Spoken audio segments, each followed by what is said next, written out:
I'd like to call the Wednesday, February 16th, 2011 special council meeting to order. Could I have a roll call, please? All council members are present except for Council President Voskuhl, Council members Parado and Truman. Thank you. Item number 3 on the agenda, a motion to consider sending a letter to Governor Scott Walker expressing concerns with a proposal in the state budget repair bill regarding elimination of bargaining rights to collective bargaining units in the city of Janesville. Do I have anyone that's willing to move the matter for discussion? I'll make a motion Motion by Councilmember Rashkin. that we move for discussion, right? For discussion. Second by Councilmember McDonald. Okay, we'll open it up for discussion. Seeing that I'm sitting in a different seat, if anybody has anything that they want to say, I'll just go ahead and speak a piece. Anyone? Well, I reviewed this. I think this looks fairly general and it's not specific or accusatory, but it gets an important point across, and I'll be supporting this. Thank you.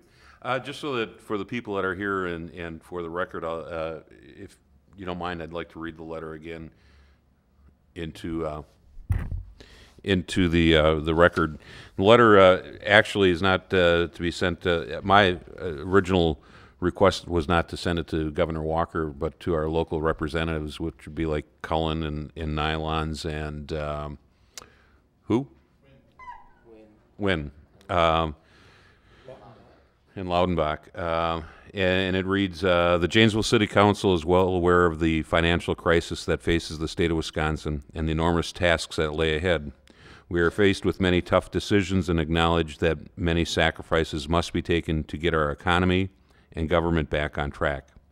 We are aware that the state legislation is now considering the budget repair bill presented by Governor Scott Walker, which includes provisions to remove collective bargaining rights for most state, municipal, and local employees. Collective bargaining has long served the people of Wisconsin by allowing both management and workers to be on equal ground. It provides for both mediation and arbitration when agreements cannot be reached, and has allowed both parties to enter into a contract that is both binding and mutually agreed upon. We realize the state legislature has been charged with reviewing and ratifying the contracts of state employees. However, we respectfully ask that the collective bargaining rights of local and municipal employees remain intact.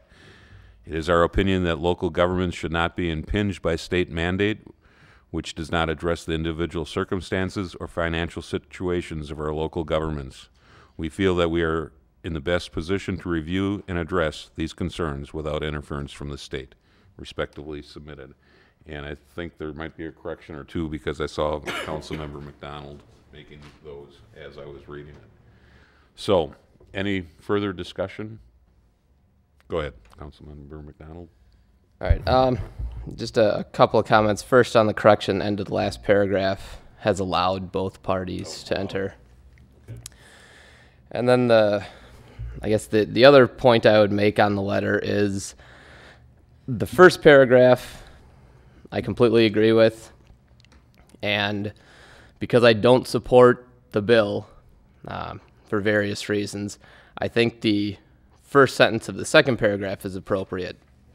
I would stop right there after asking the bargaining rights of local and municipal employees to remain intact. I wouldn't go so far as the last two sentences to say that local government should not be impinged by state mandates. I think the state, as a major contributor financially to cities and local governments all over the state, very much should have a say in what happens. They're paying for a lot of the programs in the cities. They're paying for a lot of the salaries in the cities. So I wouldn't go so far as those last two paragraphs. But again, I think this is an appropriate letter to send to our state representatives asking that this bill not go forward. And we could even include a paragraph in there, or a couple sentences if we wanted to, about these things should be, in the spirit of what's happened in the past, that these things should be mutually agreed upon through good faith negotiations. as opposed to dictated by one side. Okay. Yuri or George, any comments? I've got some comments. I guess there's many. I guess one of the things is that I've tried to read and study up on where the bill is and what's in the bill, and I'm not saying that there aren't some things that perhaps are mutually agreeable, but there's many things that I don't agree with in that bill. And so the bill as a package, I don't support the bill in that way. My concern is what we're doing this morning is, I guess, I agree with Council Member McDonald's comments on the letter. I would simply stop after that first sentence in the second paragraph. I don't think I'd even add anything further. I would simply stop there. But the other thing is I guess, and maybe this is a city attorney question or a city manager question, but who signs the letter? We're sitting here, we're trying to act at the 11th hour. We have a bare majority of the council. Most correspondence are signed by the president of the council. The president of the council, I know, is on business today, I believe out of the city. I don't know how this can be tracked. Well,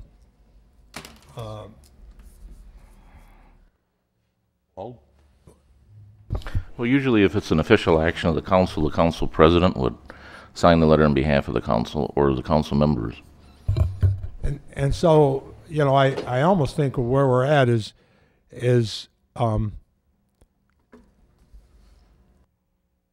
where we'll have to go with this if we don't have the council president or the council vice president here to sign the letter and to go forward with that. I would think that where we're at is that individually, the four council members sitting at the table today, if they wish to sign this letter and send this letter, that should be done individually, with each individual sending a letter to our state representatives, those that were named. Representative Could we Nylons and well, let Wynn me ask and you this: Laudenbach. would you object to signing our four signatures appearing on one letter? I don't know if that's really proper business, and that bothers me. I just You could have the four council members. I understand that, but I guess I'm looking at it from my past experience and the protocol and the things like that. I just don't. I don't know if that's proper. I would feel better taking this letter and sending it out under my own signature. Separate. Councilmember McDonald. Well, I guess if we're talking about who would sign the letter, I would want to see if this is an official council action, I would want to see it signed by the council president if that is the action of the council. I don't know if that's feasible today with the council president not in the city. I don't know when she would have a chance to sign it, but I think it would be appropriate if this were council action, just like any other council action, to be signed by the president, because if we just put our four names on this letter and say it's from the city council, I think then it takes away some of the credence of the letter, because then it's not, it's from a splintered group of the city council, essentially. I don't know where the president is today, if she has a fax available, if she could stop in later today.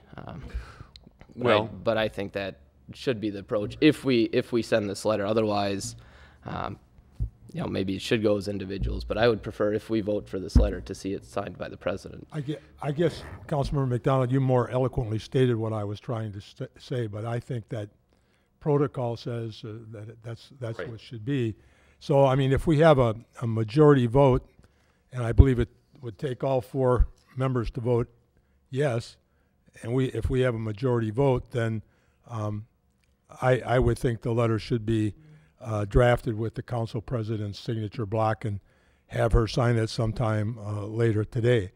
You know, my other comment, I commented the other evening as far as the local bargaining units and et cetera, and I'm not going to repeat everything I said Monday evening, but, you know, I do feel this is a time where the bargaining unit leadership has to step up to and in a proper way communicate to the representatives in the state their bargaining units' feelings or position.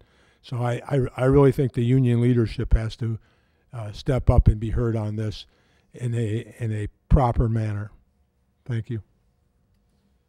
Just a quick comment of my own, and I know that even though Councilmember Prado and Council President Voskuhl did not really support this on Monday when it was originally brought up, I do think that we have had our differences of opinions on things, and generally when the council votes and there's a majority vote, we've always kind of we've always collectively acted as one. So I think that if this council, the 4 members, decide to vote on a letter, that there would be no real problem with having the council president take it, because it is a council action in signing the letter. Councilmember Rashkin, did you have something you wanted to say? I think that if we have certain requirements by which we're abiding, such as having 2 council members, you know, in order to set up a meeting, Right. having 4 council members here in order to have action, and city attorneys telling us that we're in our right to proceed to do this, seems to me that we're well within our bounds to do so. Whether we have members here or not doesn't seem to have prevented us from passing other action in the past, and this is not even binding in any way. However, what I would also like to add is to this letter, as I kind of looking at it this morning, it seems to me that what's missing is some kind of a statement of opposition to the fast-track nature in which this bill is being passed, which does not allow for reasonable discussion, in my opinion. And I think this is where our representatives could really help us. Well, yeah, I'm kind of on the fence on that, because you know, that I agree with what you're saying, Yuri. I have no problem with it. I do think it's being kind of pushed through at a rapid pace, but I don't want. I would rather them to see the letter for what it is that we would like to keep our masters of our own destiny, rather than being pointing the finger at them and saying that you're doing something in a bad way. And I don't want to express that, if that makes sense. I can understand. You know what I'm trying to say? I know what you're saying. And I have a comment on that too. I think we all commented on how fast some of these things are occurring in Madison, but at the same time, you know, if I'm correct, it was at the Joint Finance Committee or whatever, members met yesterday. They had been seated for something like 12 hours and had heard 100 or 120 speakers. 10 o'clock last night, they still had 100 speakers to go. They intended to let all of those people speak. You know, right, wrong, or indifferent, I have to at least give that committee credit for holding that public hearing. Long time. And for doing that. I would hate to criticize that committee or those members of the legislature, because I think they put in one heck of a long day, and for all I know, they could still be sitting there now at the I think rate the they speakers were adjourned going. at 2 in the morning. They adjourned at 3 according 3? to the media. Okay. Okay, so where are we at? Does anybody, and without taking a formal vote here, does anyone have a problem with striking the last 2 sentences? Okay. And then if we leave it with the correction of allowed instead of allows, I'm always glad to have somebody that has good grammar next to me, because it makes me look a little bit better occasionally. So with the corrections that Councilmember McDonald has placed in striking the last two sentences, we're good with the format as is? Councilmember McDonald. I think the letter in that case would be acceptable. I would, again, going back to our previous discussion, I would just like to, if it is passed, like to see it on city letterhead drafted for the council president's signature. I'd agree. Well, is there any further discussion? Well then, council, please vote.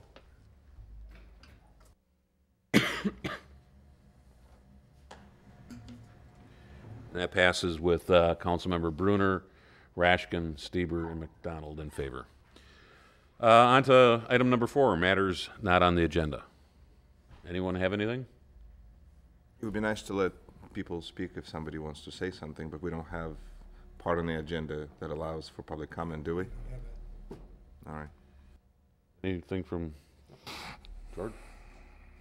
Then motion to adjourn? So move. Second? All in favor? You can just say aye. Aye. There we go.